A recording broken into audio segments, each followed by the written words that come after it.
பொதுவாக ஏதாவது முதலில் எழுத வேண்டுமென்றால் பிள்ளையார் சுழி அந்த ஊ போல போட்டு தொடங்குவார்கள். வேறு சிலரோ ஸ்ரீராம ஜெயம் என்று எழுதிவிட்டு எழுதத் தொடங்குவார்கள். அது மட்டும் இல்லாமல் மஞ்சள் வைப்பார்கள், குங்குமம் வைப்பார்கள். அது மங்களமான முறை. மனிதன் எப்பொழுது எழுதத் தொடங்கினான் என்றால் ஒரு 50 லட்சம் வருடங்களுக்கு முன்பே மனிதன் எழுதத் தொடங்கிவிட்டான். ஸ்ரீராம் எழுதவில்லை, பிள்ளையார் சுழி போடவில்லை. ஆனால் அவன் பானையிலே தன்னுடைய பெயரை முதலில் எழுதினான். குயவன், அவன் நன்கு படிக்கத் தெரிந்தவன். அப்பொழுது சாதி மதம் எதுவும் இல்லை. நாம் எல்லாம் தமிழர்கள். நாம் வாழ்ந்த இடங்கள் நிலத்தினால் பிரிக்கப்பட்டது.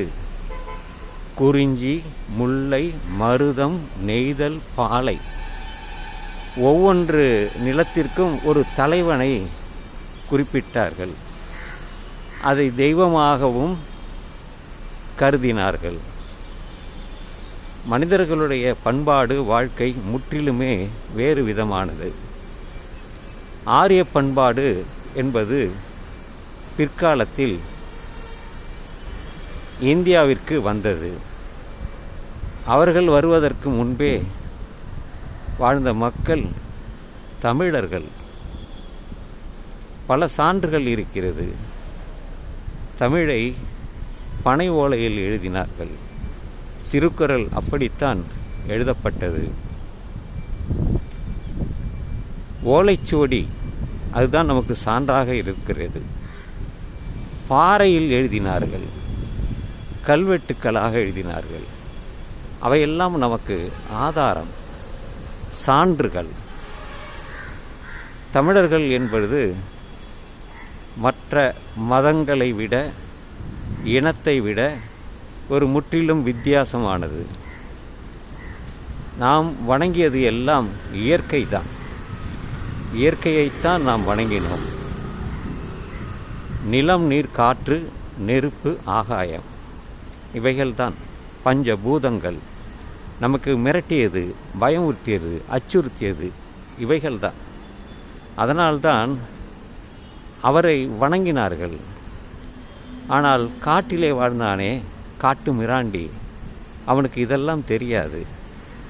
எப்பொழுது அவனுக்கு கொஞ்சம் கொஞ்சமாக நாகரிகம் தெரிந்ததோ அப்பொழுது அவன் படிப்படியாக எல்லாவற்றையும் தெரிந்து கொண்டான்.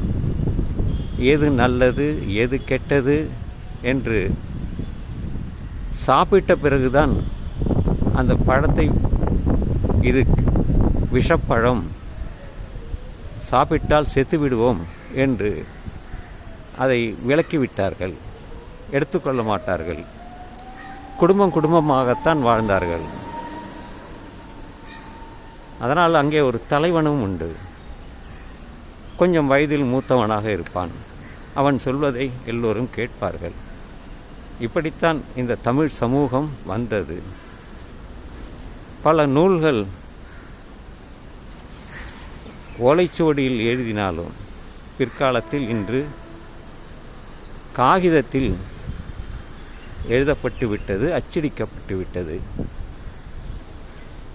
திருவள்ளுவர் காலத்திற்கு முன்பே தொல்காப்பியர் இருந்தார். அவர் தொல்காப்பியம், அதில் பலவற்றையும் எழுதினார். உலகத்தை பற்றி பல செய்திகள் இருந்தது.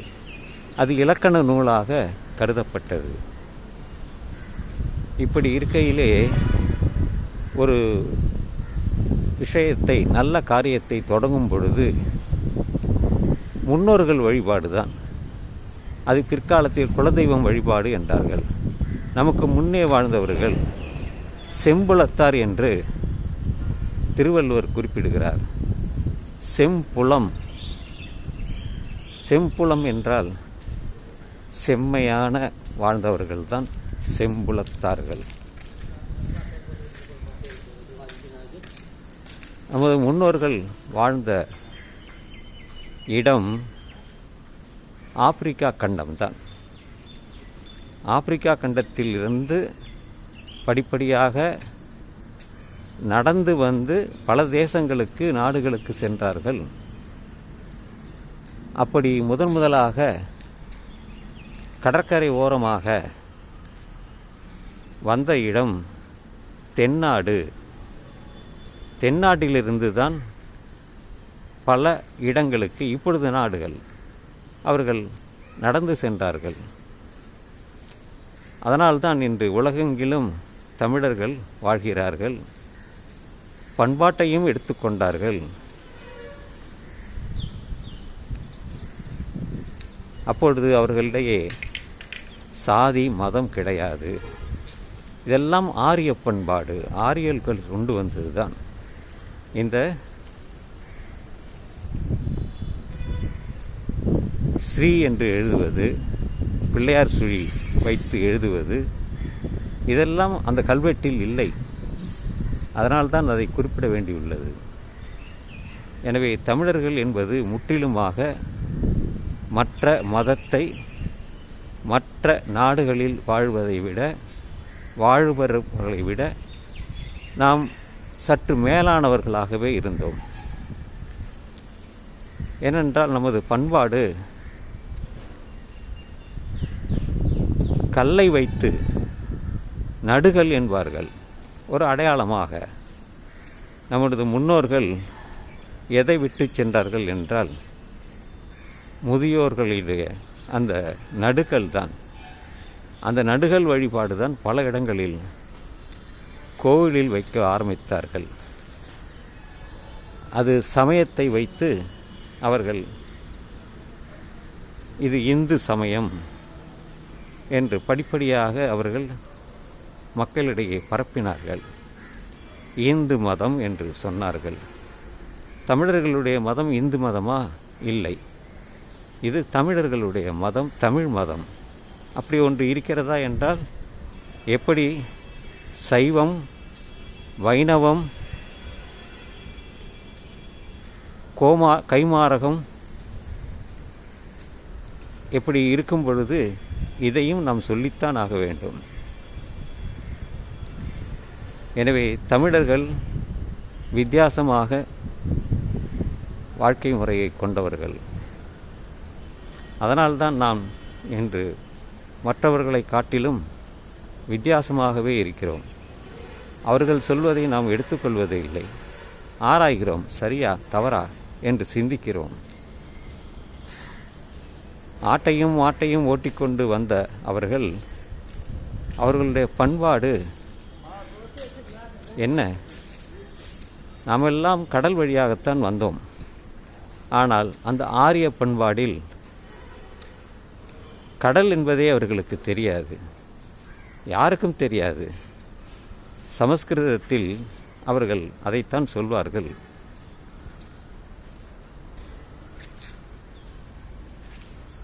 அதில் ரிஷிகள் அவர்கள் வாழ்ந்த இடமெல்லாம் காடுகள்தான், காட்டில் வாழ்ந்தவர்கள்தான். வேதத்தை உருவாக்கினார்கள், உபநிடதங்களை எழுதினார்கள். இதை சார்ந்த விஷயங்களை புராணங்களாக எழுதினார்கள். இன்று அதைத்தான் இந்தியாவிலே உண்மையாக கருதுகிறார்கள், போற்றுகிறார்கள். தமிழர்கள் அப்படி அல்ல. ஆனாலும் தற்பொழுது பலர் அதையும் தெரிந்து கொண்டு அதுதான் சிறப்பு என்று மற்றவர்கள் சொல்வதை சிலர் கேட்டுக்கொண்டு அதையும் இவர்கள் ஆதரிக்கிறார்கள். ஒரு காரியத்தை தொடங்க வேண்டும் என்றால் பெற்றோர்கள் அந்த காரியத்தை தொடங்க வேண்டும். நமது தமிழ்நாட்டில் பார்க்கலாம், ஏதாவது ஒரு பில்டிங் கட்டினார்கள் என்றால், கட்டிடம், அங்கே அந்த கொத்தனாரை வைத்துத்தான் பூஜை செய்வார்கள். முதல் பூஜையே அவர்தான் வந்து செய்வார், கொத்தனார் தான், மன பூஜை என்று. ஆனால் இதையெல்லாம் மாற்றிவிட்டார்கள், எல்லாவற்றையும் மாற்றிவிட்டார்கள். நாம் மாறாமல் இருப்பது நல்லது. Good morning, good morning. பைசா அச்சே பகுத் அச்சா. எதனால்தான் நாம் எப்பொழுதும் ஒரு வித்தியாசமானவர்கள் தான், மற்றவர்கள் போல் அல்ல, சிந்திப்பவர்கள். பல சித்தர்கள் தமிழ்நாட்டில் வாழ்ந்துள்ளார்கள். அவர்களெல்லாம் இந்த குரு பக்தி, கடவுள் வணக்கம் இது எல்லாம் இல்லை. சுப்பிரபாதம் எல்லாம் பிற்காலத்தில் எழுதப்பட்டது தான். சூரியனை பார்த்து நம்ம தெரிந்து கொள்வோம் பொழுது விடிந்து விட்டது. சேவல் கத்தும், குக்கு குக்குன்னு கத்தும். பறவைகள் இரவில் தூங்கிவிடும், விடியற்காலையிலே முழித்து கொள்ளும். முட்டையிட்டுத்தான் அது குஞ்சு பொரித்தது. ஆனால் பறவைகளுக்குள்ளே மொழி இருந்தது. அவர்கள் கூட வெவ்வேறு மரங்களில் வாழ்ந்த பறவைகள் காலையில் எழுந்தவுடனே குரல் கொடுக்கும், நான் இந்த இடத்தில் இருக்கிறேன் என்று. அதனுடைய பரிபாஷை நமக்கு தெரியாது, ஆனால் அது பதில் குரல் கொடுக்கும். அதை வைத்துத்தான் நாம் தெரிந்து கொள்கிறோம். எனவே நண்பர்களே, பிறர் சொல்வதை கேளுங்கள், காது கொடுத்து கேளுங்கள். அதில் உண்மை என்ன இருக்கிறது என்பதை பாருங்கள், புரிந்து கொள்ளுங்கள். மற்றவர்கள் சொல்வதை நீங்கள் நம்புவது உங்களுக்கே. இது நம்ப வேண்டுமா அல்லது தவிர்க்க வேண்டுமா என்பது உங்கள் கையிலே இருக்கிறது. நல்லவர்கள் போல் நடிப்பார்கள். எல்லா காரியத்தையும் செய்வதற்கு ஒரு சமூகத்தை சார்ந்தவர்களை கொண்டு வந்து நல்ல காரியத்தை செய்வதாக சொல்வார்கள். நம் வீட்டில் இல்லையா, முன்னோர்கள் இல்லையா, அக்கம் பக்கத்தில் இல்லையா, அவர்களை வைத்து செய்யுங்கள், அவர்கள் செய்வார்கள். அது தமிழ் பண்பாடு. அதனால்தான் தமிழை முக்கியமாக குறிப்பிடுகிறேன் என்றால், உலகத்திலேயே மூத்த மொழி தமிழ்தான். முதலில் பேசியவர்களும் தமிழர்கள்தான். அதனால் தமிழர்களுடைய பண்பாடு மற்ற பண்பாடுகளை விட உயர்ந்தது என்று நாம் சொல்லலாம், நாம் சொல்லிக்கொள்ள வேண்டும். எனவே இந்த காலை பதிவை நான் நிறைவு செய்கிறேன். இந்த நாள் இனிய நாளாக அமைய உங்கள் எல்லோருக்கும் நல்வாழ்த்துக்கள். எல்லா உயிர்களிடமிருந்தும் அன்பு செலுத்துங்கள், ஆதரியுங்கள் என்று சொல்லி இந்த பதிவை நான் நிறைவு செய்கிறேன்.